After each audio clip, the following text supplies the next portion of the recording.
Imagina un mundo donde ángeles caen del cielo, pero no por orgullo, sino por deseo.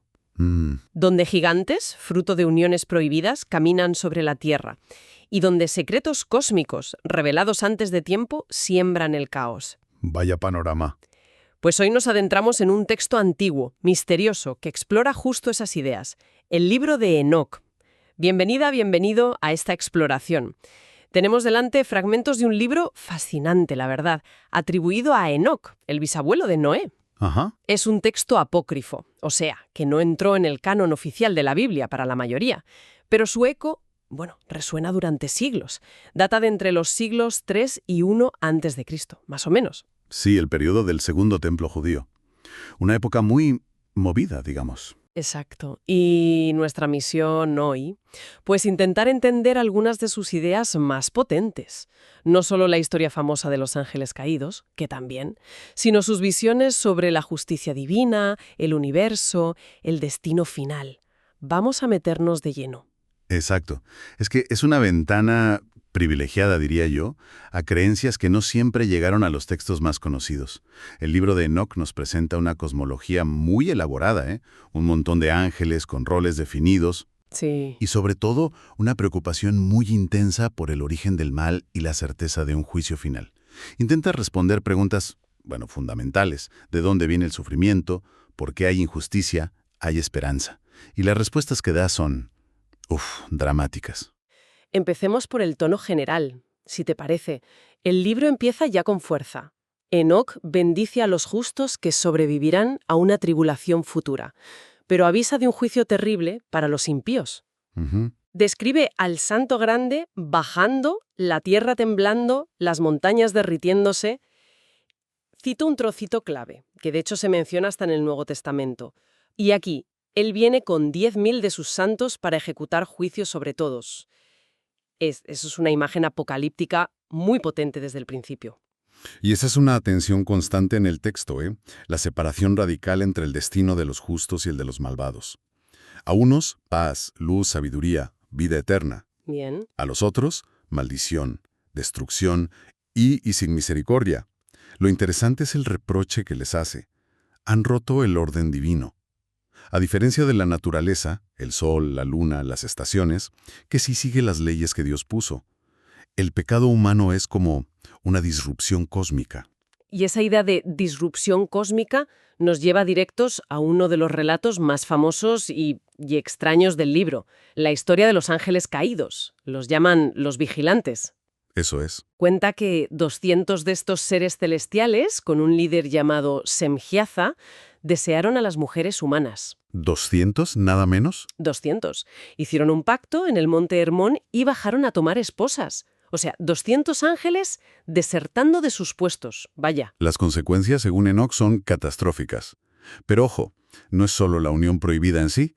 El problema gordo es que estos ángeles revelan a la humanidad conocimientos para los que no estaba preparada o que eran peligrosos por sí mismos. ¿Cómo qué? Pues mira, Azazel, por ejemplo, enseña metalurgia, como hacer espadas, cuchillos, escudos, pero también, fíjate, cosméticos y adornos, fomentando la vanidad. ¿Anda? Otros enseñan encantamientos, astrología, a interpretar las nubes, los signos de la tierra, conocimientos que el texto presenta como la raíz de la impiedad y la corrupción que inundó el mundo. O sea, que aquí hay un punto fascinante. El texto parece culpar al conocimiento revelado por los ángeles, casi tanto como a la propia rebelión. ¿Es una crítica a la tecnología, a la magia, o a algo más profundo sobre la sabiduría prohibida? Es una perspectiva muy particular sobre el origen del mal, distinta a la de Génesis, donde el foco está más en la desobediencia humana al comer del fruto. Aquí, el mal se introduce activamente desde fuera, a través de seres celestiales que corrompen enseñando cosas. Claro. Podría interpretarse como una desconfianza profunda hacia ciertos tipos de saber, sobre todo los ligados al poder, armas y a la manipulación, magia, cosméticos, astrología. Es como si el texto dijera, ojo, que hay conocimientos que es mejor no tener. Y el resultado directo de estas uniones y enseñanzas es aterrador. Los hijos de ángeles y humanas son gigantes. Gigantes descomunales. El texto usa una cifra 3.000 codos, que es obviamente hiperbólica, para remarcar lo enormes que eran. Sí, una barbaridad. Criaturas voraces que consumen todo, se vuelven contra los humanos, devoran, pecan contra los animales, beben sangre, un caos total. La tierra misma personificada clama contra ellos. La situación llega a tal punto que 4 arcángeles principales, se mencionan a Miguel, Uriel, Rafael y Gabriel, miran desde el cielo, ven la violencia, la sangre derramada y llevan el caso ante Dios. Interesante. Denuncian específicamente a los líderes de la rebelión, a Atzazel y Semjaza. Es interesante ver este rol de los arcángeles como intermediarios y defensores de la humanidad que sufre. ¿Y la respuesta divina? Implacable y muy detallada. Se anuncia el diluvio a Noé. A Azazel lo atan de pies y manos y lo arrojan a la oscuridad en un desierto. A los gigantes los incitan a que se destruyan entre ellos en batalla. Madre mía. Y a Semjaza y sus cómplices los atan bajo tierra por 70 generaciones, obligados a ver morir a sus hijos gigantes hasta el juicio final. Son castigos muy específicos, casi quirúrgicos. Uf. Reflejan la gravedad de la transgresión, que se ve como una corrupción total del orden creado. Pero, y esto es importante, junto al castigo siempre aparece la promesa de restauración. Ah, bien. Se anuncia la sanación de la tierra, una futura era de justicia universal, paz, abundancia, donde toda la humanidad adorará a Dios. El juicio no es el fin de la historia, sino el preludio de una renovación. ¿Y qué papel juega el propio Enoc en todo esto? Porque no es solo un espectador, ¿verdad? No, en absoluto. Enoc es una figura central. Lo llaman el escriba de justicia. Y, curiosamente, los ángeles caídos le piden que interceda por ellos. ¿Y qué pasa? Pues que la respuesta divina es un no rotundo. Dios mismo le echa la bronca preguntándole por qué dejó el cielo eterno para mezclarse con mujeres mortales. El texto aquí insiste mucho en la incompatibilidad radical entre lo espiritual y eterno, los ángeles, y lo carnal y mortal, los humanos. Su mezcla es una aberración. Y de esa aberración surge otro problema. Exacto. El libro explica que los espíritus malignos que fastidian a la humanidad después del diluvio son de hecho los espíritus sin cuerpo de los gigantes muertos. Anda. Como nacieron de espíritu y carne, al morir sus cuerpos físicos, sus espíritus se quedan por la tierra causando problemas. Es una explicación muy concreta para el origen de los demonios o espíritus impuros. O sea que todo encaja dentro de su lógica. Dentro de su lógica, sí. Luego, la narración da un giro. Enoc es llevado por ángeles como Uriel y Rafael en unos viajes cósmicos, alucinantes. Ve los confines de la Tierra, montañas celestiales, depósitos de estrellas, fenómenos meteorológicos, ríos de fuego. Sí. Incluso describe el Sheol, el mundo de los muertos, dividido en compartimentos para diferentes tipos de almas. Hasta ve el espíritu de Abel clamando justicia contra Caín. Esos viajes son, básicamente, un mapa del universo tal como lo imaginaba el autor o la comunidad detrás del texto. Es una cosmología detallada que busca revelar los secretos del funcionamiento del mundo y del más allá. Fascinante. ¿Dónde van las almas? ¿Dónde están las prisiones para los ángeles rebeldes, descritas como estrellas encarceladas? ¿Dónde están las fuentes del orden cósmico? Refleja un deseo profundo de entender la estructura moral y física del universo. Y es aquí también donde se detallan los roles de 7 arcángeles principales, figuras clave en la, administración divina.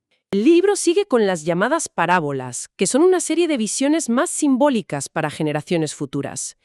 Y aquí aparecen figuras muy importantes. Ajá. Sí, sobre todo en la segunda parábola. Se nos presenta a la cabeza de Dios, una figura divina ancestral, con cabello blanco como la lana, símbolo de eternidad y sabiduría. Ajá.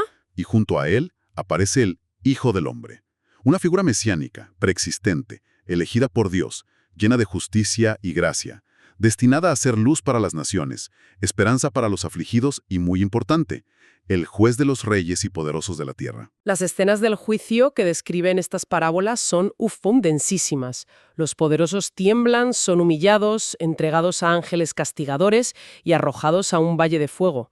Se habla de la resurrección de los muertos y de cómo este Hijo del Hombre, también llamado el Elegido, se sentará en un trono de gloria para separar a justos y malvados. Lo que es fascinante aquí es la fuerza de la crítica social y política, ¿eh? El juicio se dirige muy específicamente contra los reyes, los ricos, los opresores. Hay una clara reivindicación de los justos que sufren y una condena, contundente, de los que abusan del poder y confían en sus riquezas.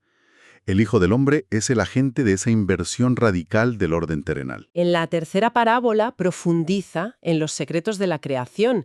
Menciona un juramento secreto que gobierna todo el cosmos, desde las estrellas al agua. Y vuelve a contar la caída de los ángeles, añadiendo detalles sobre quién enseñó qué males específicos, incluyendo la escritura. Lo cual es curioso. ¿Por qué la escritura sería negativa? Es un detalle intrigante, ¿sí? Quizás, como decíamos antes, refleja una sospecha hacia el conocimiento fijado, que se puede manipular, en contraste con una sabiduría divina más directa. O podría ser una crítica a ciertos usos de la escritura, no sé, contratos injustos o textos de idolatría.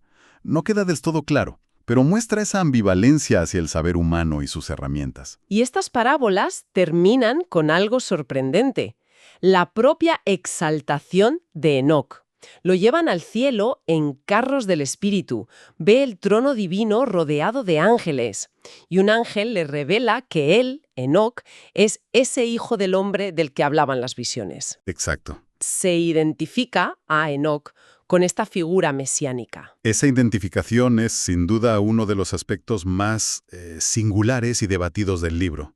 Eleva a Enoc a una posición altísima, casi divina. Muestra la enorme veneración que existía por esta figura patriarcal en ciertos círculos judíos de la época. Pero el libro no es solo visiones apocalípticas y ángeles caídos, ¿eh? Hay una sección entera dedicada a la astronomía y al calendario. Correcto, el llamado Libro de los Cursos de las Luminarias Celestiales. Describe con mucho detalle los movimientos del Sol y la Luna a través de portales celestiales. Establece un calendario solar de 364 días, que era diferente al calendario lunar que usaban otros grupos. Explica las fases lunares, los vientos, las estaciones. Todo muy ordenado. Todo revelado por el ángel Uriel. Esto refleja una preocupación enorme por el orden cósmico y por tener un calendario correcto para las fiestas religiosas. El universo es como una máquina precisa regida por leyes divinas. Sin embargo, también advierte que el pecado humano puede alterar ese orden, ¿no? Sí, hay una conexión directa. El capítulo 80 sugiere que la transgresión humana puede provocar que los ciclos naturales se desajusten, que los años se acorten, que las cosechas fallen. El desorden moral en la Tierra se refleja en el desorden cósmico. Es una visión muy integrada del universo. Luego tenemos las visiones oníricas. Una de ellas es una alegoría larguísima y compleja de la historia del mundo, usando animales. Empieza con un toro blanco, que es Adán, una novilla para Eva, Caín y Abel como toros negro y rojo. Es una forma fascinante y simbólica de repasar toda la historia sagrada desde la creación hasta el juicio final y el reino mesiánico. Los ángeles caídos son estrellas que caen del cielo. Claro. Sus hijos gigantes son representados por animales grandes y feroces como elefantes o camellos. El pueblo de Israel son ovejas, constantemente acosadas por lobos, perros, zorros, sus opresores gentiles, incluso por pastores infieles, o sea, malos líderes dentro de Israel. La alegoría recorre puntos clave: el diluvio, con Noé como un toro blanco que se transforma en hombre, la historia de los patriarcas, el éxodo, la ley, la época de los jueces y reyes. Un carnero importante podría ser David, la construcción del templo, Sí, la división del reino, la infidelidad de Israel, la destrucción de Jerusalén y el exilio, donde Dios entrega las ovejas a 70 pastores, que se interpretan como ángeles de las naciones o reyes extranjeros, exacto. el regreso, la reconstrucción de un templo menor, las opresiones posteriores bajo figuras como águilas, quizá griegos o romanos. Es densísimo. Lo es, pero la clave está en la interpretación global. Muestra una historia de lucha constante, de opresión y a menudo de infidelidad por parte del pueblo elegido, pero siempre con la intervención final de Dios, el Señor de las ovejas. Ajá. La visión se enfoca especialmente en la resistencia macabea, corderos a los que les crecen cuernos y luchan, y culmina con un gran juicio final donde los ángeles caídos, los pastores infieles y los apóstatas son arrojados a un abismo de fuego. Y después del juicio, ¿qué pasa con las ovejas? Viene la restauración final. Se construye una nueva casa, la Nueva Jerusalén, los gentiles que sobreviven se convierten y honran a Israel, las ovejas, los justos resucitan, ovejas blancas, y aparece el líder mesiánico definitivo representado como un toro blanco con grandes cuernos.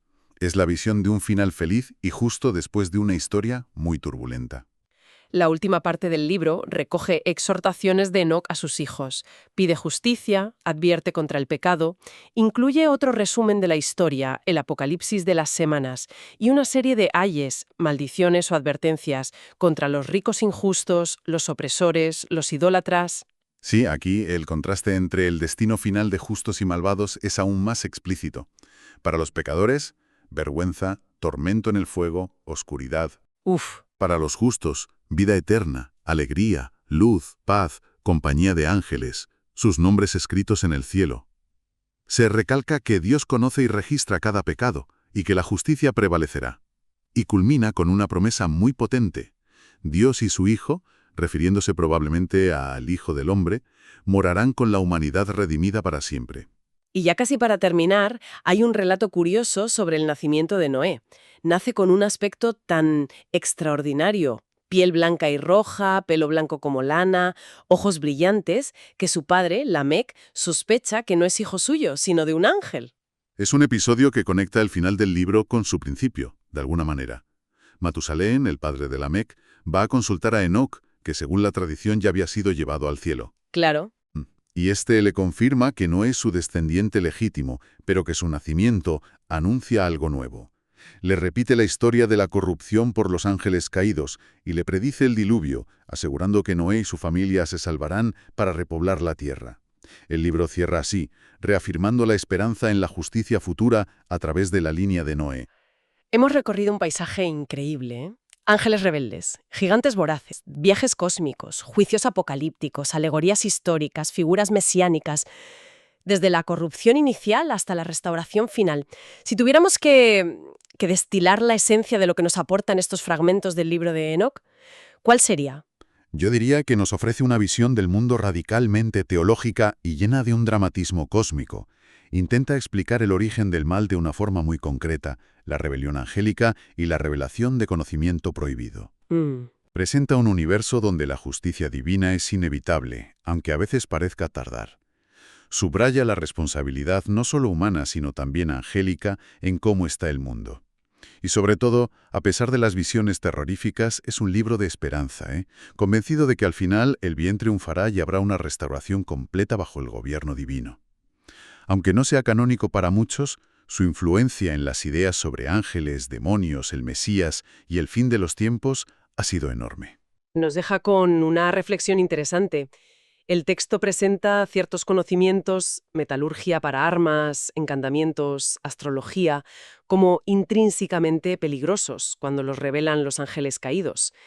Pensando en nuestro mundo actual, inundado de información, de avances tecnológicos vertiginosos, ¿qué ecos encontramos de esa idea de que cierto conocimiento puede ser peligroso o requiere una enorme responsabilidad en su manejo? Es una buena pregunta para quedarse pensando. Sí.